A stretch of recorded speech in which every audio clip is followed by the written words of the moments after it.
So now we'll have a look at the literature mark scheme for AQA.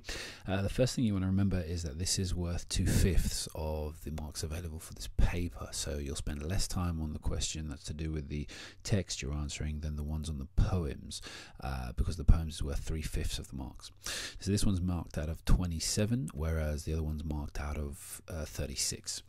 So we'll look just at the AA star marking. Well, we'll only look at the A star really, because obviously everything that comes below it is just a weaker version of it. So you have a conceptualized response to task, and as you've got an idea there, that's basically includes all the concepts. You basically include everything.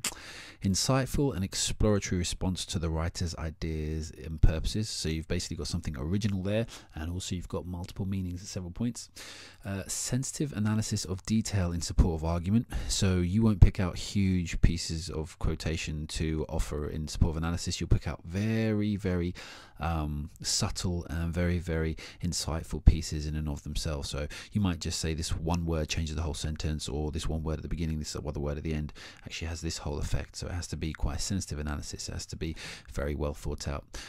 Convincing and imaginative interpretation of text. So basically you'll be able to look at something and read in between the lines in a convincing way. And evaluation of the writer's use of language, structure, form and effect. So basically you'll cover all of the craft elements that the writers actually tried to utilize to get it across. So obviously language in the words and the literary techniques, the structure in the way it's actually put, what's at the beginning, what's at the end, what's in the middle, etc. And the form, obviously through different ways of writing, through different character speech, or through the actual prose itself, or through a letter, etc. It was evolved, and obviously the effect on reader.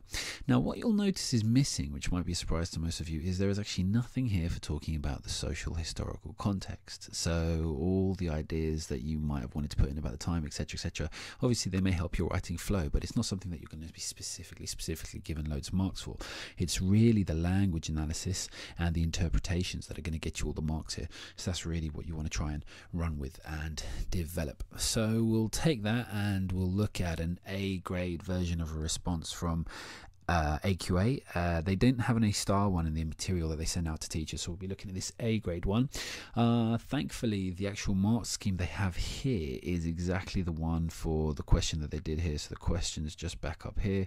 Choose two of the characters and say why you think they're important in the novel. So actually a really good question. So we'll look at this student's response that AQA have given us, and then we'll go back and look at the these statements, the kind of things they're expected to say. So the skill is always going to be there. So they've obviously done this because they got an A in this between the 22 and 24 marks. And then we'll look at what you're looking for. Actually, we can do it at the beginning.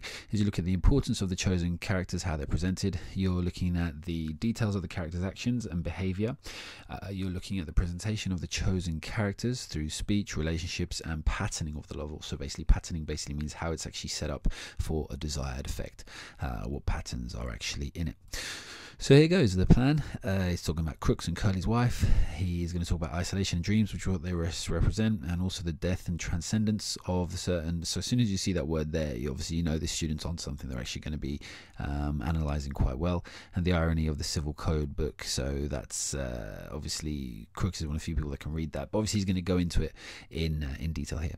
Crooks and Curly's wife are very important figures in the novel. They're used to display many of the key themes and idea, and also show us a much more difficult existence than that of the ranch hands. Okay, really well summed up. So he said why they're important, and obviously how Steinbeck uses them. The idea of isolation is epitomized by these characters. They are segregated from society by prejudice and discrimination. Crooks's room is described in great detail. It is a little shed, although at first he seems he has got what the other man crave, privacy. It soon made clear that he's in fact in exile. Very well worded. A guy gets too lonely and he gets sick. He's talking about the fact that he is isolated and kept away from everyone else. This is mirrored in Curly's wife, who is excluded for being female. None of them care how I gotta live. She is angry about situation because she has only been married for a few weeks and is not used to it. So the best thing about that first opening paragraph there is the fact that it was really, really well written. The point is actually quite basic, but it's a very well written point.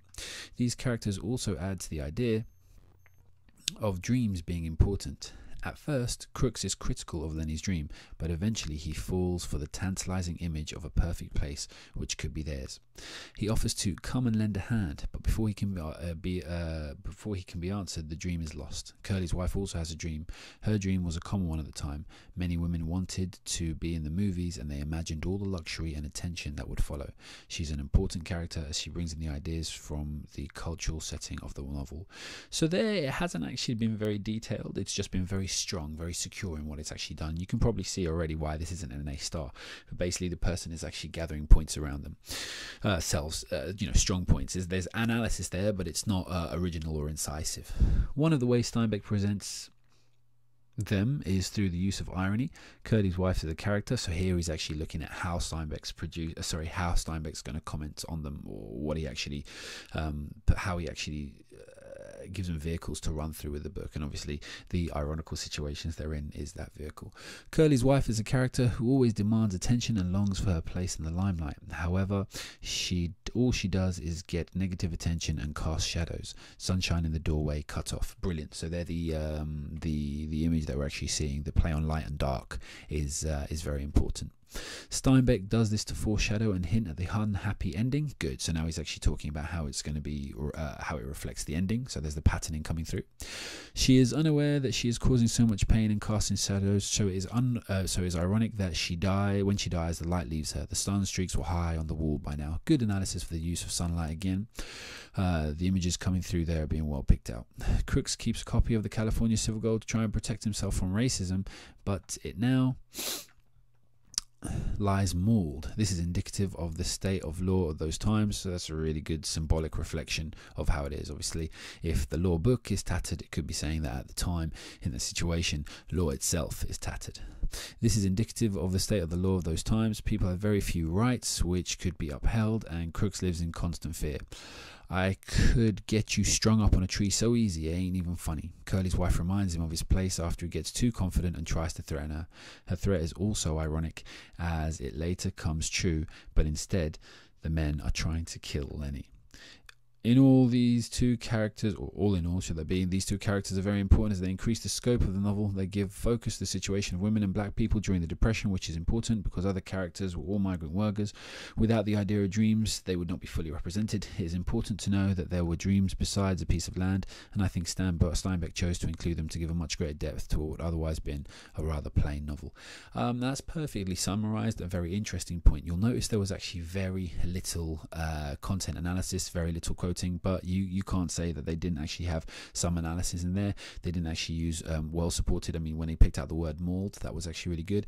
The exploration of the meanings with regards to the light, and obviously the double meaning with regards to how Curly's wife had threatened Crooks, but ultimately the punishment that she threatened actually ended up on Lenny, even though it wasn't her that actually instigated it by choice, and obviously it wasn't the actual men who lynched.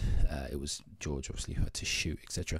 But there you can actually see he's touched upon a lot of these things, and even then the writing's solid as well. So all day that would actually get a 23 out of 27. So that's a clear breakdown of that. And obviously, if you look across here, it does pick out the importance of the characters, does actually look at their behavior and what they actually do. Obviously, cutting out the light was one of them, and also does look at the relationships, obviously, and in this case talked about the relationship with Lenny, and obviously the relationship between Crooks and Curly's wife that so happens at that meeting. Now obviously, if you're not doing Mice and Men, then the marking is going to be exactly the same. So obviously you want to think about picking out points that are similar in your novel, or the novel, sorry, should I say, that you are studying. The same mark scheme is going to apply, so you want to be able to do that. So a good way of actually preparing and revising for this is actually looking at the language analysis in, say, a given page, and just trying to pick out as many words and seeing how they are relevant to the rest of the book, etc. If you can do that with some confidence, then when it comes to the exam, if you're asked a question about a section, obviously you'll be able to do it quite readily. But if you're asked a section about a character, you might be able to find a page or two where that character is quite prevalent, or quite an important page of quotes about that character, and then be able to analyze that page thoroughly. Also, if you do want to have a look at this, just to see what the mark scheme's like, to get an idea of what the examiner is going to be looking at for other questions, then obviously the website is there. If you just type AQA past papers into Google and just work your way around to English Lit A, and if you scroll up, for example, I'll actually give you a breakdown of other questions. So here we have a Lord of the Flies one from 2008, same again, and you'll notice that again the statements that the examiner is going to be looking for are all exactly the same, but obviously completely different characters and contexts. And obviously all the skills descriptors here are the same as well. So it's actually worth going through it, so you can even just read these parts and actually see what the important elements to pick out will be, because obviously you'll just be doing similar things again.